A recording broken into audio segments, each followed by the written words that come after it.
Ган подкастын 8 дахь дугаар эхэлж байна. Энэ удаа 8 дахь дугаараараа ганцлах хоёр үнийн өсөлт гэдэг сэдвийг ярих гэж байна. Үн өсөд байгаас хоёр шалтгаануудын талаар та бүхэнтэй өнөөдөр ярих гэсэн. За одоо тэгээд үнийн өсөлтийн талаар ярьж эхэлж байна. Тэгэхээр ерөөс үнийн өсөлтийн сур шалтгаан бол одоо инфляц тийм. Саяхан статистикээс зарласан 1-р сарын инфляц чи 9.6% байхгүй. Тэгэхээр энэ инфляц яасан бэ гэхээр 2020 онд жишээлбэл 4-5 жилийн өмнө инфляц маань 2.3% байсан. Одоо 24 он 25 он болохоор инфляц чи 9 л өсөж байгаа. Хөө 3. За нэг голлох юм. Хоёрт нь манайх шиг нөгөө хэрэглэгч орн те үйлдвэрлэгч биш орн яадаг вэ гэхээр валютын ханшнаас 100% хамааралтай. Тэгэхээр долларын ханш одоо 2020 онд 2850 байсан бол одоо 3500 ч те. Бас 20% өсөлттэй байгаа байхгүй. Тэгэхээр импортлогч орны хувьд валютын ханш өсөж гинэ гэдэг чинь дагаад бараа бүтээгдэхүүнүүд юу өсөж гинэ л гэсэн. Өргөн хэрэглээний буюу атар талхтай үхрийн мах сүв. За мах, гурил, сүв. За монголчуудын хамгийн их мэддэг зүйл. За талх жишээлбэл 4 жилийн өмнө 2020 онд 1276. Одоо 2550. За үхрийн мах 11,000 байсан бол одоо 22,000. Тэгэхээр 100% өссөн. Талх мах хоёр бол 100%. Нэг даблцсан байна гэсэн. Нугарсан гэсэн. За сүв бол одоо 2800 жаад 4700% буюу нэг 67-68% өсөлт үзүүлсэн байна. Тэгэхээр юмны өмнөд чинь бол одоо ард иргэдийн сошиал дээр хүмүүсийн бухимдаад байгаа тийм. Тэр бол аргагүй. Юмны өмнө чинь даблцсан. Юмны өмнө дээр хүмүүс хэрхэн одоо хэцүү амьдарч байгаа тэрэн дээр яаж бухимдаж байгаа бүгд мэдж байгаа. Ийм асуудал болчлоо. За гэтэл дэлхийн нийтэд энэ юмны өмнө өсөд байгаагийн ард талд нэг юм суур юм шалтгаанууд байна гэдэг юм байна. За тэр суур шалтгаан нь бол нэгдүгээрт эрэлт, хоёрт нийлүүлэлт, за гуравт мөнгөн тэмдэгтийн нийлүүлэлт, дөрөвт валютын ханшийн өсөлт, за тавт нь хүлээлтийн инфляц, зургаат нь татвар хураамжийн өсөлт гэдэг 6 шалтгаан байна. За гэхдээ энэ дотор 3 нь бол Монголд нэг хамаарал багтай байна гэдэг орхио хоёлаа тийм. Эрэлт, нийлүүлэлт, хүлээлтийн инфляц хоёрыг орхив. Яг л онлайн дагуу тийм. Онлайн дагуу энэ 3 төрч. За яг 3 шалтгааныг Монголд задлах юм бол юмны үн яагаад өсөд байгааг манай сонсогч нар бүгдээрээ маш сайн ойлгох байх гэж бодож байна. За эхнийх нь мөнгөн тэмдэгтийн нийлүүлэлт гэдэг сэдвийг хоёул ярив. За мөнгөн тэмдэгтийн нийлүүлэлт гэдэг одоо битээр бас судалгаа хийлээ л дээ. Одоо тэгэхээр одоо Монголд юу болж ийнө вэ гэхээр сүүлийн 1 жил те Эрдэнэс 5 толгой гэдэг компани зах зээл дээр мөнгө нийлүүлж байна. За яаж нийлүүлж ийнө вэ гэхээр одоо 2024 он буюу өнгөрсөн жилийн 1 сар, 4 сар, 12 сард мөнгнүүд тараасан. Ногдол ашиг 1072 хувьцааны ногдол ашиг гэд тараасан. За яасан гэхээр 24 оны 1 сард 104,000, 4 сард нь 256,000, 12 сард нь 121,000, сая цагаан сарын өмнө 100,000. Ингээд нийт 1072 хувьцаа эзэмшиж байгаа нэг хүнд 581,000 төгрөг тарааж байгаа. Одоо энэ нөгөө мөнгөний нийлүүлэлт гэдэг байгаа чинь эн чинь өөрөө засгийн бодлого тийм ээ. Төр засгийн бодлого. Одоо энэ ногдол ашиг хуваарлах шийдвэрийг ерөөсөө засаг гаргаж байгаа байхгүй. Тэгэхээр энэ нөгөө мөнгөний нийлүүлэлтийг өрдөөд байгаа те нийлүүлэлт хийж байгаа юм чинь өөрөө засаг болчихдог. За тэр нь яаж ийн вэ гэхээр бас нэг юм байна. Одоо 24 оны 1 сард 104,000 төгрөг тарааж байгаа байхгүй. Тэрийг яаж ийн вэ гэхээр 2022 оны ногдол ашиг гэж. 22 оны ногдол ашиг 4 оны 1 сард тарааж байгаа байхгүй. 2 жилийн дараа гэсэн үг шүү дээ. Тийм байна. Дахиад 6 сард нь их хурлын сонгуулийн өмнө тарааж байгаа гэсэн.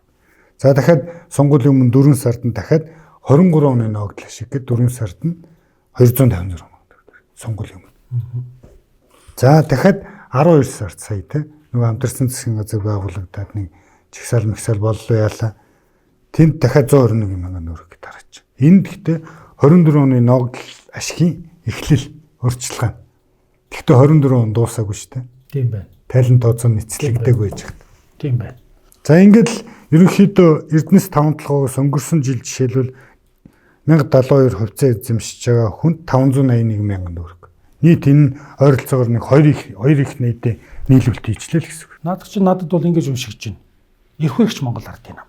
Сонгуульд орохын өмнө нэр хүнд рейтингээ унахгүй тулд мөнгө тарааж байна. Сонгуульд болцсны дараа засгийн газар огцруулахгүй тулд тодорхой баяруудын өмнө мөнгө тарааж байна. Шинэ жилийн өмнө, цагаан сарын өмнө.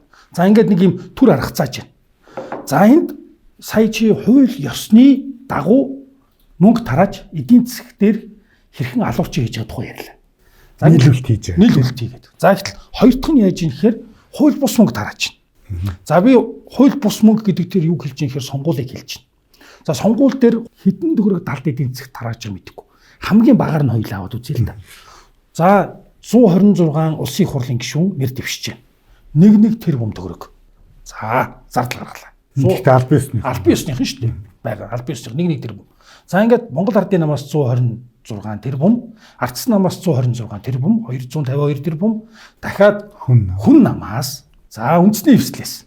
За ингээд чинь нэг хагас их найд буюу 500 орчим тэрбум болж байна. За энэ. За хоёр дахь нь яаж юм гэхээр нам нь өөрөө албан ёсны тайлангаар шүү дээ. Монгол Ардын нам 2.4 тэрбумын зардал гаргасан гэж байна. Харагдаач хэдэн 10 тэрбум төгрөгийн зардал нууцаар гаргасан цаана. За гэхдээ тайлбар юм. За манай Ардсан 1 тэрбум төгрөг гэж байна. Үгүй илүү аж таараа. За хүн нам 1.7 тэрбум, үндэсний эвсэл 2 тэрбум. За ингээ бусд нь ингээ жижиг намууд чинь ингээ мөнгө тараад мөнгө сонгуул зарцуулж штэ. За ингээ энийг чинь аваад үсгээр эднэр чинь ингээ 7-800 орчим тэрбум төгрөгийг бэлнээр зах зээл рүү шууд оруулж сонгуульд. Зөвхөн сонгуул. Гэтэл би нэг нэр дэвшигчийг 1 тэрбум аваад штэ. Гэтэл 5 тэрбум, 10 тэрбум, 15 тэрбум төгрөгийн зардал гаргасан нэр дэвшигчдийг нутаг орныхын захын нэгээр хэлнэ. Манай баруун бүс нэр дэвшсэн, хангаан бүс нэр дэвшсэн, говийн бүс нэр дэвшсэн тэдэн 10 тэрбум гаргасан гэж. Тэгэхээр энэ мөнгө чинь бүр их мөнгө. Гэтэл сонгуулийн хуулинд бэлэн мөнгө тараахыг хориглоно. Гэтэл Монгол орон даяараа хулгайн бэлэн мөнгө тарааж байгаагаа улс төрчин ч мэднэ. Хулгайн мөнгөний авж байгаагаа сонгогч нь ч мэднэ. Бүр авахгүй хайж яв. За тэгэхээр энэ тогтолцоо чинь хууль бус мөнгө тараалт. За ингээд юмны үнэсэж байна. Тэгэхээр хоёул англиа шүү дээ. Мөнгөнд тэмдэгтийн нийлүүлэлтийг хоёр янзаар хийж байна. Тэгж байна. Хууль ёсны дагуу нэртэйгээр сонгуулийн өмнө бэлнээр нь тараагаад байна. За хууль бусаар далдаар мөнгө тарааж зах зээл дээр нийлүүлээд бараа бүтээгдэхүүний өмнө чинь ингэж өсөд байгаа маа. Тэгэхээр нөгөө зах зээл дээр байгаа төгрөгийг л илүү болгоод байна шүү дээ. Юмны нийлүүлэлтийг хэсгэлээрээ үнэн. Төгрөг чинь их бол чинь төгрөг их болох тусам ханшин унаал ингэж. За ингээд эхний сэдвээ хаачих уу? Тийм байна. За хоёр дахь сэдв чинь валютын ханшийн өсөлт гэж байна. За валютын ханшийн өсөлт түрүүн би бас хэлсэн нөгөө 4 жилийн өмнө 2850 байж байгаа одоо 3500 болчиход байгаа. Тэгэхээр энэ ханш чи одоо ингээд 20-30 байнгын өсдөг те долларын бууж хаарсан уу? Хараагүй. Төгрөгийн ханш л унаад байдаг те. Тэгэхээр сая бас нөгөө Монгол банк бодлогын үг өсгөчлөө шүү дээ. Уул новоо буулга явж исэн 10 байсан. 10-ыг огцон өсгöd 12 болох гэж байгаа байхгүй. За тэгэхээр энэ Монгол банкны бодлогын хүү өснө гэдэг чинь аминдаа уулын төгрөгийн ханшийг хадгалах гэдэг. Одоо энэ төгрөгийн ханш унаад ирэхлээр иргэд чинь төгрөгийн хадгаламжтай хүмүүс доллар руу шилжүүлнэ шүү дээ. Тэр урсгалыг хаахын тулд одоо энэ бодлогын хүү өсгөж байна. Тэгэхээр бодлогын үг дагаад хадгаламжийн хүү өснө. Дахиад зээлийн өснө. Үйлдвэрлэгч талдаа зээлийн хүү өсгөхлөөр зардал нэмэгдэнэ. Дахиад юмны ч үнэ өснө. За хадгаламжийн хүү ингээд дэлхийд судалсан чинь ингээд Монгол улс хадгаламжийнхаа хүүгээр 10-т ирэмблэх гэж. За дэлхийд хадгаламжийн хүү 10. Өндөрөөр. Тэгэхээр хадгаламжийн хүү өндөр байх тусам иргэд банкнаас зээл авахд өндөр байна. Тий. Тэгэхээр нэгт нь одоо Зимбабве жишээлбэл 110% байдаг гинэ. За нэгт нь Зимбабве. За тий. За одоо манайхтай ойролцоо Мадагаскар гэдэг улс байна. За тэр нь 13% юм байна. За Арлын улс. Манай Монгол 11.6% хадгаламжийн хүү. Хадгаламжийн хүүтэй. Тэгэхээр асар өндөр өө. За энийгээ дагаад нөгөө зээлийн үе чинь бас өндөр байдаг. За зээлийн үе Монголд одоо дунджаар нэг 17 байгаа шүү тий. Одоо бидний мэддэг нөгөө дайн байлдаантайгаа Украин гэдэг улс чинь одоо 22 дунд чинь. Манайх 17. Тэр чинь Украины хараад өрөвдөд байгаа. Өөрсдийгөө өрөвдүүл таарсан. За одоо тэгээд манайхтай ойролцоо улс юу вэ гэж үзсэн чинь Ангол гэдэг улс. Яг 17. 17. Тэгэхээр энэ зээлийнхаа өгөөд бид нар Анголтой л ойролцоо явж байгаа юм. Тэгээд ойрхны хятад байна тий. Одоо дэлхий өсрөнгөө өгж байгаа. Хятадыг бол 4.3 гэж. Тэгээд валютын ханш өсөд байгаа. Тий, ерөөсөл валютын ханшны өсөл нөгөө түрүүн бас хэлсэн тий. Нөгөө төгрөгийнхаа ханшийг алдахгүйгээд бодлогын хүүнүүд өсөд өгдөг. Бодлогын хүү өсөхлөөр өөрөө нөгөө хадгаламжийн хүүч өснө, зээлийн хүүч өснө. Валютын ханш чи яагаад өсөж ийн вөхлөөр одоо манай экспорт. Одоо бид нар ингээл сая сүүлийн 1-2 сараас нэлээ ярьлаа шүү дээ тий. Экспорт багасч ийн. Бид нар хуучнаар хэрэглээд байвал бидний импорт нэмэгдээд экспортын орлого багасах магадaltaй байна. Энэ багасаад ирэхлээр валютын ханшиг өснө. Тэгээ чам валютын ханшиг ярьсан чинь надад одоо хамгийн тод санаа Монгол Ардын намын ерөнхий нарийн бичгийн дараагаар Жамингийн мөнх дөнгөж ажиллаа аваад эхнийхээ сүрдэм илтгэл дээр ардчилсан нам долларын ханшиг өсгөөд 1700 хүрэглээ. Ямар аймаар булаатай юм болж байна. Тэгээд тэр чинь ингэсэн байхгүй илтгэлтэй байх та. Нэгтийн дэвсгэртийг боодлоор 1700 гэхэр чинь 17 боодлыг барьчаад. За энэ ингээд 0-ын цаасаас бага үнэтэй боллоо. 1-0-ын цаас тийм үнэтэй тэдэн хана гэж хэлсэн. Тэгсэн чинь одоо 1700 3500 ингээ үн өсч гисэн. Тий. Тэгээд нөгөө нэгтийн дэвсгэртийн гүйлгэн дээр байхгүй болсон. Тий. Одоо нэгтийн дэвсгэртийг манай үзэгчд маань хайгаад үзээрэй. Байхгүй. 5-ын дэвсгэрт байхгүй. 10-ын дэвсгэрт одоо амьдралын хэрэглээнд юу ч байхгүй болсон. Задгаа мөнгө нэгт чи хэдэн төгрөг болсон гэж? Одоо 50 төгрөг болсон. 100 төгрөг болсон. Энд чинь ингээ зөвхөн задгаа мөнгө шиг нөгөө 10,000 20,000-ийн хажуугаар 100 мөнгө төгрөг зүгээр ингээ хайлт харагддаг болчихсон. За энэ бол одоо ингээд гарч байгаа буруу үр дүн. Бид хоёроос нөгөө 3500 нэгтийн дэвсгэрт олох гэдэг. Бид нар ч 3500 нэгтийн дэвсгэрт олоод энэ ч нэ тавьчих гэж бодсон чинь огт байхгүй. Тэгвшээ чи нөгөө хасын га хуйг болцоохийн эмчнэрийг санаж гинөө. Доллар 1700 хүрлээ гэж уурлаад ордны 100 уртаа талын тал байгаас салаавч гаргаж ийсэн. Ордон. За одоо 1700-аас салаавч гаргаж ийсэн юм чинь 3500 болцсон өнөөдөр тэр цуглуул одоо юу гаргах юм бол? Одоо нэг өөр юм гаргаж үзүүлмээр. Одоо өөр юм салаавчаас дараагийн шатруугаар мөн тийм. Нэг ийм нөхцөл байдал үүсчихэд байгаа. За валютын ханшийн өсөлтөн дээр штэ. Улсын төсвийн талаар заавал ярих хэрэгтэй. За төсвийн талаар бид хоёр тэгээ тусдаа ярьчихсан. Тэгвэл буцаж хүмүүстээрээ сануулхад нөгөө эрх баригч Монгол Ардын намын маань одоо шүүмжилж хараагаад байдаг ардчилсан намын засаглалын үед 12-оос 16 оны үед 16 онд улсын төсөв чинь 9 их найд байсан. За ингээд 9 их найдын улсын төсөвтэй ардчилсан нам бараг л орчлонгоос зайл гэж хэлж байсан. Гэтэл өнөөдөр засгийн газрын баталж байгаа улсын хурлд оруулж байгаа улсын төсөв маань улсын хурлын баталж байгаа нь 35 их найд. 4 дахь өссөн. Гэхдээ эн чинь 9-өөс шууд 35 их найд болоогүй шүү. 22 онд 18 их найд.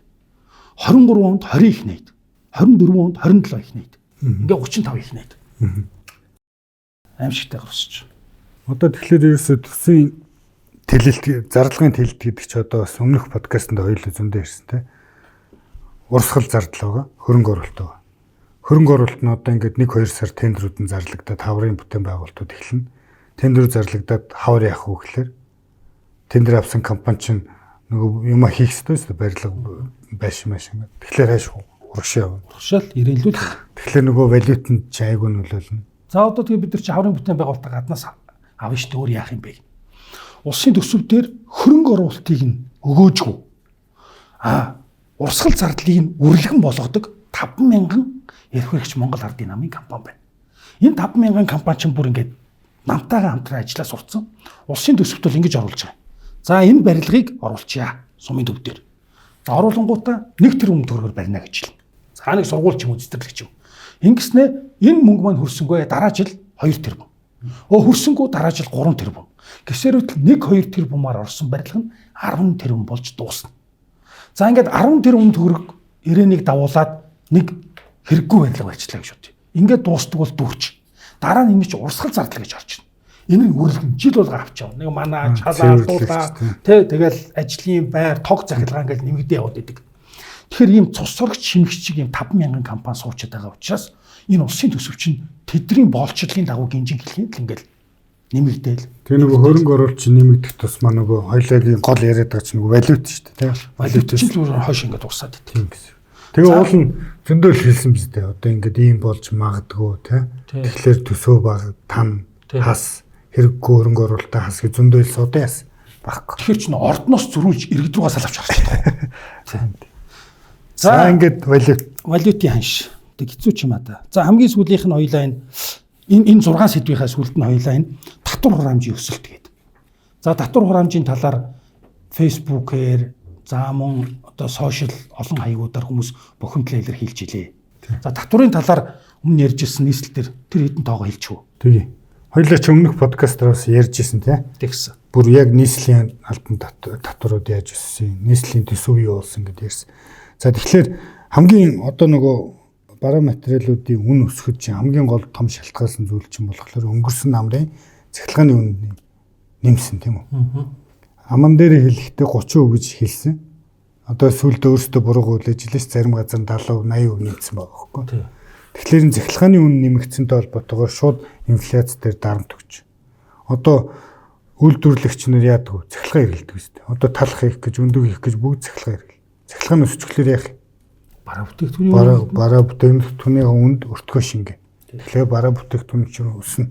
Одоо нэг л жишээ гэхэд тэр цахилгааны өсөлтийн өмнө тэр Мишель гээд талах 2800 гэж байгаад цахилгаан нэмэгдэнгүүт нь дагаа 3200 болж байгаа.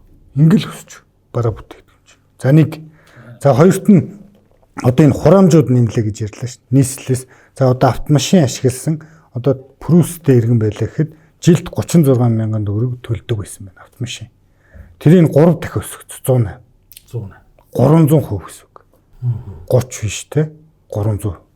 За зам ашигласны төлбөргээд жирийн машинтай иргэн жилд 20 мянган төгрөг төлдөг байсан бол 5 дахин өсгөж 100 мянга болгосон. 500%. Татварын цахилгааны нэмцэнтэй автомашин зам ашигласан бүх төлбөрөө нэмчихдээ. Нөгөө иргэд чинь болохоор нөгөө инфляцтай дарлуулаад хүнстэй бараа бүтээгдэхүүн бүгд өссөн. Одоо тэгээ нөгөө талдаа ингээд автомашины татвар те зам оранжийн төлбөр гэж нөгөө карманаас нь аваад тэгээ одоо иргэдэд амьдрах орон зайг болголоо шүү дээ. Одоо хуучин ингээд жилийн төсөвтэй айл байсан бол хуучин ингээд 20 мянгаыг төсөвлөдөг байсан бол одоо та уучлаарай 100 хөл. Хуучин 36-ыг төлдөг гэсэн бол 108.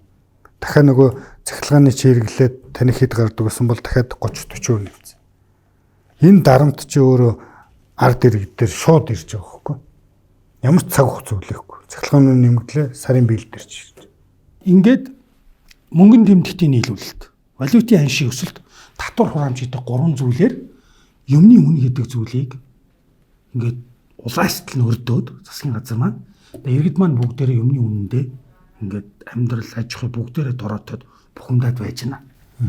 Тэгээ энэ болгоныг бүр ингээд дүгнсэн маш аятайхан дүгнэлт сошиалоос олж харлаа. Энд ерөөсөө их тийм том онол хэрэггүй. Ингийн. Нэгдүгээрт мөнгөө хэвлэн, хоёр дахь нь нүүрсээ хулгай. Ингээд нэгд нүүрс хулгай хийсэн юм чи яах юм? Хулгай мөнгийг тансаг хэрэглээнд үрнэ. Тэгээд тэрүүгээрээ импортыг нэмэгдүүлнэ. Ингээд төсвийг үрлэгэн өгөөж болгоно. Тэгээд иргэдтэй болохоор бүх зээлүүдийг нь тэгэлж өгнө. Тэгэлж өгнө гэж яриад. Ингээд бүтээмж огт байхгүй, бүтээмжийг хэмждэггүй нөгөө нийт төрийнхээ албаны 230 мянга дээр сонгуулийнхаа өмнө цалингуудыг нэмж өгнө. За ингээл дампуурлынхаа гинжиглэх юм бид нар яваад идэг. Тийм эрүүл ухаантай биш төр засагтай л болчиход байна. Одоо тэгээд ингээ 3 юм ярьлаа шүү дээ. Тэгэлээ. Одоо мөнгөн тэмдэгтийн нийлүүлэлт, за мөнгөний нийлүүлэлт тийм үү? Хэн буруутай болж таарав? Засаг газар. За валютын ханшийн өсөлтөөр валюта барьж чадахгүй юм. Дахиад засаг. Татвар хураамж өсөлтийг хэн хийж? Засаг. Гэхдээ одоо тэгээд сая юу гэж нэгсэн чинь одоо дахиж татвар нэмэхэ боллоо гэсэн шүү дээ. Тултал нэмцээ одоо юу нэмсэ? Баах юм нэмж, баах юмны үн хаш өсгөж хайчаад одоо ер нь дахиад юм нэмэхэ боллоо гэсэн. Сая одоо 5 сард нөгөө дулааны юм чинь нэмэгдэх байсан те. Тэгсэн чи сая хуралдаад өгнө. Одоо ер нь бид нэр дахиж татвар мотор нэмэхэ боллоо гэсэн. Бүгднгийн тултал нэмцээ те. Нэмцээ. Тэгснэ ерөнхий сайд маань ингэж хэлж илээ шүү дээ. Нэг постэр явж илээ. Нөө одоо олон улсын эдийн засгийн хүндрэлтэй байдлын улмаас юмны үн нэмэгдээд байгаа учраас ийшээ засгийн газар анхаарна гэж. Юу гэсэн ч үг нэг шалтгаан шалтгаанаа бүр шал өөр газраас амар болно тий. Шал өөр газраас хурдангууд хүн ардлаа хардаг гэж хэлж байгаа юм шиг хэлж байгаа юм. Одоо тэгээд энэ бараа бүтээгдэхүүний өсөд энэ ард иргэд чи яагаад ийм бухимдалтай байна гэсэн чи одоо энэ Монгол улсын одоо энэ өрхийн дундаж орлого зарлага гэж үзүүлэлт байна. Статистикс гаргаж байгаа. За тэрийг одоо өмнөх жилүүдийнх нь яриад яах вэ? Дандаа л хасахтай. Тэгэхээр одоо сүүлийн 2024 онд энэ өрхийн орлого зарлага яасан бэ гэхээр өрхийн дундаж орлого 2.6 сая. Өрхийн дундаж зарлага 2.7 сая. Тэгэхээр яаж гинэ? 100 мянган төгрөгийн сар бол алдагдал хүлээж шин. Одоо яг энэ дундаж орлогоороо амьдраад дундаж зарлагаа гаргаа явуулахлаар 100 мянга алдагдал. 100 мянга алдагдaltaй. Тэгэхээр энэ алдагдал явах 100 мянгаыг л хүн олж чадахгүй нэгсэн шүү дээ. Орлого нь 2.6, зарлал нь 2.7 болох. Тэгэхээр энэ 100 ханаас нөх зээл ав. Банкуд нөхгүй л яах вэ? Банкусаас ав. Тэгэхээр одоо энэ хэрэглээний зээл ч өсөж байгаа тий. Ард иргэд маань бол ерөөсөө зарлага зээл авч л нөхч юм гэсэн үг. Тэгээ энэ бухимдалчин ийм бахаас аргагүй шүү дээ. Одоо энэ тоо чи статистикийн тоо байхгүй. Тэгээ энэтэй холбоотой бас нэг юм онгой байлаа. Одоо нэг Монгол улсын ерөнхий сайд Японд альчсан юм байна. Тэгээ Японы энэ юуг асахгүй танаа дундад цалин идэв мэл цалин өндөр, зарлага нь идэв гэсэн чинь зарлага нь бага. Тэгээ одоо баг 1000-2000 долларын зөрүү гардыг боос нэмэхтэй. Тэгээ тэр мөнгө яадин гэсэн чинь нөгөө Японы ерөнхий сайд тэр бид нарт хамаагүй шүү дээ. Тэр чинь манай ард иргэд л өөрсдөө хоримтлуулна юм аав өөрсдөө гэсэн. Танах хайд ингээ манай Монголыг асуусан юм. За. Тэгсэн чинь манай Монголыг болохлоо ойлгомжтой шүү дээ. Орлого нь бага, зарлага нь өндөр ихгүй. Тий. Тэгээ нөгөө Японы ерөнхий сайд нь гайхаад хүй танах тэгээд энэ орлого нь бага, зардал нь ийм өндөр. Зөрүүг яад юм бэ гэсэн. Тэр бид нарт тусамгүй шин. Холгоо ягаал зохицуулна. Гэхдээ энэ яг тэр дүн байгаа зү. Тийм бэ. Тэр чи одоо 90 оны онгоо гэдэг байхгүй. Одоо 20 жил өнгөрлөө. Дундаж орлого нь 2.6, дундаж зарлага нь 2.7. Нөө сахил хүртсэн бол биш шалт ордог хичээл юм бол. Тийм 1 сая төгрөгийн орлоготой хүн байна. За энэ бол ядуу. Дэнэс доош. За ингээл өргөдлөхөөс 1 сая төгрөгийн орлоготой л ээж гэж бодъё. За 2 сая төгрөгийн цалинтай төрийн албаа гэж байна. За ингээд дээшээ өндөр орлоготой хэсэг бүлэг хүн байна гэж бодъё. 1 сая төгрөгийн орлоготой хүн инфляцид яаж алуулдаг вэ гэхээр 1 сая төгрөгийн орлоготой ээж бол яаж юм нэхэр 500 мянгаар нь хүүхдүүдийг үнсээ ав. 500 мянгаар нь тог, нүүрс, түлш, эм гэж зардлаа гаргана. Ингээд амьдрч чадвал аргаа ядж итэл нөгөө төр засгийн буруу бодлогоос болол инфляц өсөнгүүд нөгөө 500 мянгаар хүнс авдаг хэсэг рүүгээ л бүх мөнгө нь автоматар явна. 800 мянгаар хүнс ав. За ингээд сарда 800 мянгаар одоо ингээд нэг ээж 2 3 хүүхдтэй амьдарч шít. Ингүүд үлдсэн зардал нь нөгөө 200 мянган төгрөндө багтах хэрэгтэй болно. За эм авдаг байсан бол хүүхэд танаа төрлөө нэг терапи руу 20 мянган төгрөг гэлээ хайрцагтайгаа энийг авч чадахгүй бол ширхэглэж ав. За ингээд хувцас авах хэрэгтэй байсан бол тэр хувцас авч чадахгүй 30 хувцастайгаа явна. За ингээд тогныхоо мөнгийг заримдаа таслуулна. Ингээд инфляц чинь өсөөд засгийн газрын бодлогоос буруу болонгод сая төгрөгийн орлоготой нөгөө ядуу айл бүр ядуу бол. За тэгэнгүүт 2 сая орлоготой төрийн албаа агчийн амьдрал бүр ядуу бол. А гэтэл юу 100 саяар нь хулгайлж байгаа 10 саяар нь хулгайлж байгаа даргын хувьд бол 500 мянгаар хүнс авдаг байсан бол сая 500 хамаахгүй тэгэл болоо. Үлдсэн хадгаламжинд нь сэвлэгдээл хадгалагдаад байгаа учраас нөхрийн хувьд бол нөгөө ачааллыг мэдэрдэггүй. Нөгөө бодит хөрсөндөө их амьдралаа мэддэггүй. За ингээд гарч ирэхээр тайлбар нь олон улсын харилцаа одоо ингээд хэд дамсан бүлэглэл гэл ингээд яваад өгнө гэсэн үг. Тайлбар. Ямар ч тэр инфляц ярихгүй те. Тэгэхээр юмны үн нэмж байгаагийн нөгөө үр дагавар чи яаж гардаг бол ядуучуудын тоо ихсдэг. Бүр ядууралт хуйлдаа хүрдэг. За тэгвэл ядууралт хуйлдаа хүрвэл амьдрал яад юм бэ гэдгээр би тэр бас та бүхэндээ сэдв бэлтлээ. Гэтэ энийг хоёлаа нэг юм товчхон яриад өнгөрөхгүй бол энийг дахиад хоёлаа энэ юмны үн нэмэгдээд ядууралт нэмэгдэхээр үр дүн нь яад юм бэ гэдэг чи өөрөө дахиад том сэдв юм байна. Тий. Том сэдв юм. Тэгээ энэ дээр одоо нөгөө манай засагч нь ч бас дөрөв хэллээ шүү дээ. Ингээд л янз бүрийн л нэг өөр дайсан болол дайсантай л байлдаа яваад байгаа байхгүй. Тэгэхээр энэ манайх шиг юм жижиг улсын ерөнхий сайд засаг бол юунд анхаарах вэ гэхээр ард түмнийхээ ахуй хэмжээнд л анхаарах. Тий. Одоо дээр үед манай нэг дарга хэлдэг байсан дээ. Долоон буудлын должин юм юу гэж юм бэ? Ард түмнийхээ ахуй хэмжээгээ чинь дээшилж болно. За түрүүн чи бас нэг аюултай тойлсон. Одоо нөгөө инфляц чинь дундад аврахыг халж байгаа. Одоо нөгөө мөнгөний нэдэд шүү дээ. 500 зарцуулдаг байсан бол 600 700. Тэгээ нөгөө орлогч өсөхгүй. Зардал чи өсөд ирэхлээр үлдэгдэл зардал буюу нөгөө одоо тансаг хэрэглээ биш те дундаж хэрэглээ нөгөө амралт цовлол нөгөө аялал зугаалга бүх юм чи танагдаж байгаа. Байхгүй. Тэгэл нөгөө хүнстэйг ноцолтол нөгөө цахилгаантайгаа ноцолтол ядуурл. За энэ ядуурл гэдэг зүйл болоод ирэхээр нийгэмд ямар гаж үзэгдлүүд гардаг юм бэ гэдэг дээр энэ behavior economy буюу арын шингийн эдийн засаг гэдэг дэлхийд төр том ойлголт байна. Ер нь behavior economy чинь 2012-оос хойш тэр fast and slow thinking гэдэг нөгөө юу бүтээлээс хойш дандаа Нобелийн шагнал авч байгаа. Эдийн засгийн салбаруудад дандаа behavior economy авч байгаа. А тэгээд энэ зам төлөвийн эдийн засаг дээр чинь энэ яаж нэхэр хүмүүс ингээ ядуураад ирэхээр нийгэмд ямар гаж нөлөө үзүүлдэг юм бэ гэдэг энэ онлын ном хитгэн жишээ цахаас нь дуртахад маш их хэмжээгээр Монголын амьдралтай таарад. Дүгнэлт нь яг манай Монголтой яг ойролцоо. За ямар дүгнэлт гаргасан гэхээр ядуу хүмүүс банкны зээлийн үйлчилгээний сул байдаг. яг одоо манад илэрч байгаа нэг шинж тэмдэг нөхгүй. Зээл авч чадахгүй. Банкнд очихлоор өөр орлого ирцээ чи хангахгүйгээр тэр хүн зээл авч чадахгүй. Тэгээ банкнаас хол. Тэгээ хаанаас авдаг вэ? Банк ус. Яг зөв. Банк усаа бүр дийлэхгүй бол өөр орлогын харьцаа огт хамаарахгүй ломбарднаас авч ломбарднаас. Тэгэхээр энэ шинж тэмдэг яг манай Монголд илэрч байна. За хоёрт нь эрсдэл өндөртэй тооцогдох тул хүн өндөртэй байдаг. Энэ ядуу буруу юм. Одоо манайх түрүү хэлсэн шүү дээ. Одоо зээлийнхээ хүүгээр амг олтол ойролцоо шүү дээ, тий. За гуравт нь жижиг зээлийн хүний хувьд давуу байдалтай мэд боловч төлбөрийн нөхцөл хатуу. Тийм. Одоо нөгөө төлбөрийн нөхцөл гэдэг нөгөө барьцаа, тий. Очоод зээл авах гэхээ шаардлага байхгүй. Тэгэл нөгөө ломбард руу явдаг. Эн чинь бол одоо гэхдээ нөгөө дэлхий дээр болж байгаа, тий. Шинж тэмдгүүд нөгөө байхгүй. Тэгээ манай Монголд яг л илэрч байна. За тэгээд юмны үн нэмэгдээд ядуурл өсгөр одоо дүгнэлт хэсэг нь байна л да. Тэрэн дээр ямар шинж тэмдэг гардаг вэ гэвэл дүгнэлт нь альва юмны тунг тааруулах ойлголтгүй болдог нийгэм дээр. За улс төрчид нь засагт гарахаараа юу хийхээ мэддэггүй, иргэд нь юу хийлгэхээ мэддэггүй болж өрдөг. Бүгд ядуурчаар. За дараа нь яадаг вэ гэхээр хүмүүс нь хэн саналаа өгөө мэдэхгүй болж өрдөг. Нөгөө үнэтэй бараа бүтээгдэхүүн хүнстэйгээ зуралтаа таа. А дараа нь яадаг вэ гэхээр эргэлзэх сэтгэлгээг болчдөг. Тэгэл телевиз, кино контент, хэл мэдээлэл хэрэгсэлд шууд итгэдэг. За одоо ингэж яаж юм гэхээр нийгэм даяараа колони сэтгэлгээг санаалцдаг. Хин нэгэн хүн бидрийг тэжээгээсэ.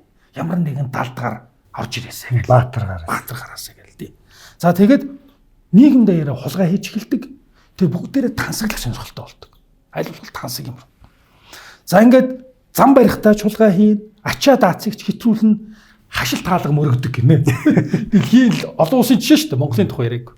За ингээд шинжлэх ухааныг үл ойшоо. Цэвэр улс төржиж эхэлдэг. Дайсан ажил эхэлдэг. Бол ядуурлын дайсан бол баян хүн, ядуурлын дайсан бол тэр хүн гэх нэг нь луга зааж хийд мэдээлэл байлддаг. За дараа нь саналаа буруу хүндээ өгдөг. Өгөөд хойноос нь хяналт тавьдаг. Тэгэл хамаа барил үлддэг. Тэр ингээ юмны үн өсгий чинь хойно энэ үр дагавар гараад энэ үр дагаврыг нийгэм буцаад нөхөхийн тулд хэдэн 10 жил шаарддаг гинэ. Хэдэн 10 жил шаарддаг. Ингээл нийгэм буцаал ухраа явдаг өсөд байгаа юм шиг хүртэл.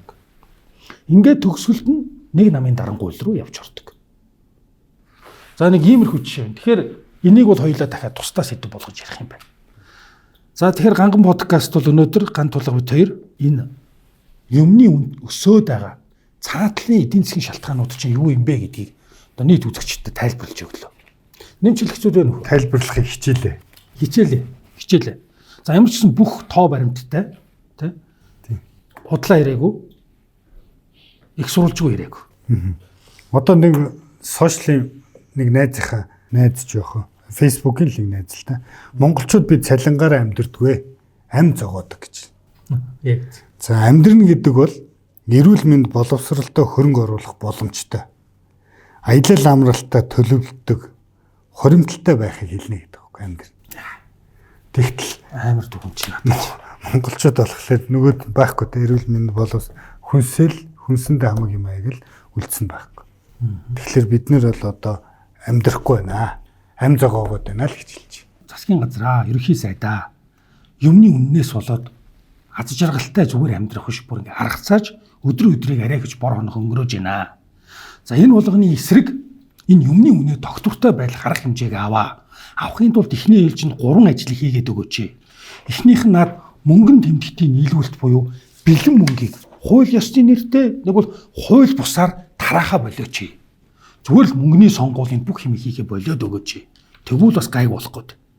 За дараагийнх нь яхаар энэ валютын ханшийн өсөлт болсон улсын төсвөө ингээд зах хязгааргүй жилээс жилд тэлхээ болоод өгөөч. За гуравдугаарх нь ард иргэдийнхээ нурууг над татврын дарамтаар улам бүхийлгөөд үнийн өсөлтөөр улам дарахаа болооч. За ингээ энэ арга хэмжээнүүдийг хийх юм бол энэ юмны үн гэдэг дарамтаас ард түмэн бас жоохон ч гэсэн чөлөөлөгдөх гээд байна. За гэдэг дүгнэлтээр энэ удаагийнхаа дугаарыг өндөрлөх үү. За ингээд ганган подкастын 8 дахь дугаартай хамт байсан бүх хүмүүстээ баярлалаа. 9 дахь дугаараараа иргэн уулзъя.